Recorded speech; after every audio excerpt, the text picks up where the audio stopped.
The Panama Canal, a vital artery for international maritime trade, remains a symbol of national pride and sovereignty for Panama.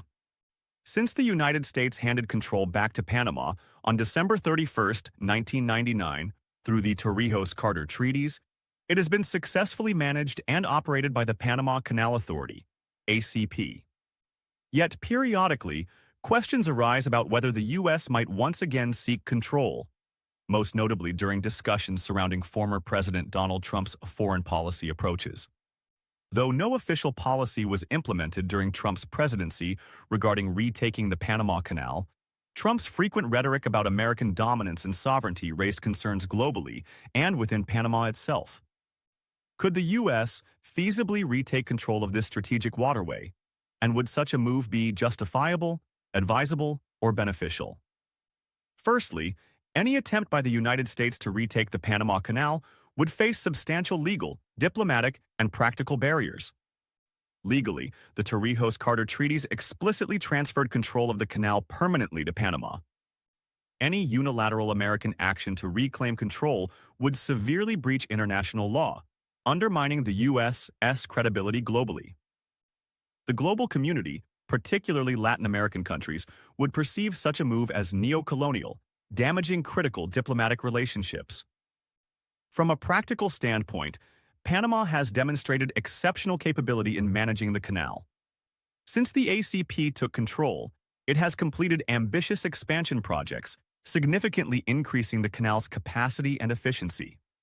Trade volumes have surged, benefiting global commerce and reinforcing Panama's economy and sovereignty. Therefore, any intervention from the U.S.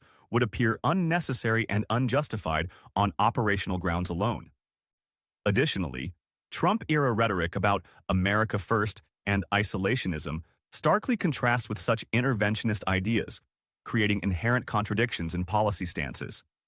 Trump, known for his populist and nationalist leanings, often criticized previous administrations for engaging in costly international engagements.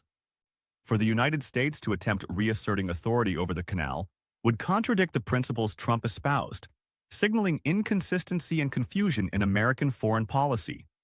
Strategically, retaking the canal would also trigger regional backlash and potential instability. Latin America, sensitive to historical American interventions, would view such actions as aggressive, reviving anti-American sentiment across the region.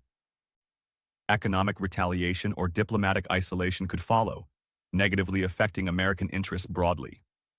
Furthermore, international maritime shipping companies, currently satisfied with Panama's stable and efficient operation of the canal, would likely oppose any disruptive political actions, fearing increased costs or logistical complexities. Moreover, an American takeover would threaten decades of diplomatic progress, reversing cooperative partnerships built upon mutual respect. The international reputation damage would far outweigh any perceived strategic advantage gained.